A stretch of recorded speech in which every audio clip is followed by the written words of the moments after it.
Sabi nga nila, minsan ang sakripisyo ay hindi laging tama.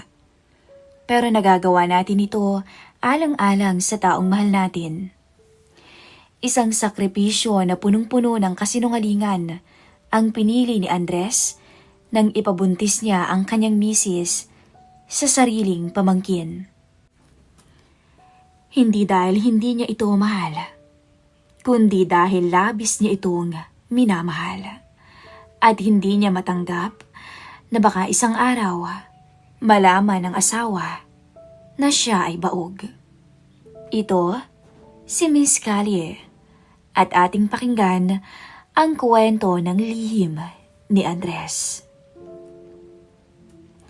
Maganda si Grace. Siya ay 30 taong gulang na.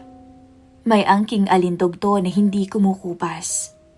Maputi ang balat, makinis ang muka, at may mga matang tila laging nangungusap.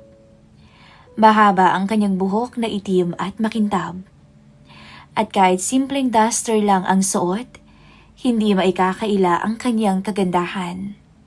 Minsan nga, napapansin pa ng mga kapitbahay at kakilala niya sa palengke na si Grace parang artista, kahit probinsyana.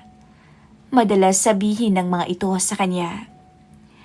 Siya yung tipo ng babaeng madaling mahalin. Masinop sa bahay, magaling magluto, at mapagmahal na asawa. Ang asawa niya ay si Andres, 37 taong gulang. Mayroon silang maliit na negosyo. Isang tindahan ng maliit na construction supplies na sapat para sa kanilang pang-araw-araw. Tahimik at seryoso si Andres. Responsable at mapagkakatiwalaan.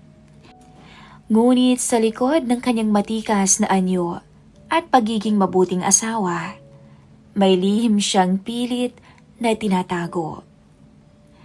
4 na taon na silang kasal ni Grace, ngunit hindi pa rin sila nagkakaanak.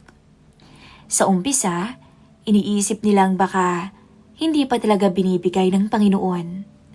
Pero habang tumatagal, lalo na sa tuwing nakikita ni Grace ang mga kapitbahay nilang may mga anak na, ramdam na ramdam ni Andres ang lungkot at pananabik ng asawa. Isang gabi, habang naghahapunan sila, muling nabanggit ni Grace ang tungkol dito. Mahal, ilang taon na rin tayong kasal, no? Gusto ko na talagang magkaroon ng baby.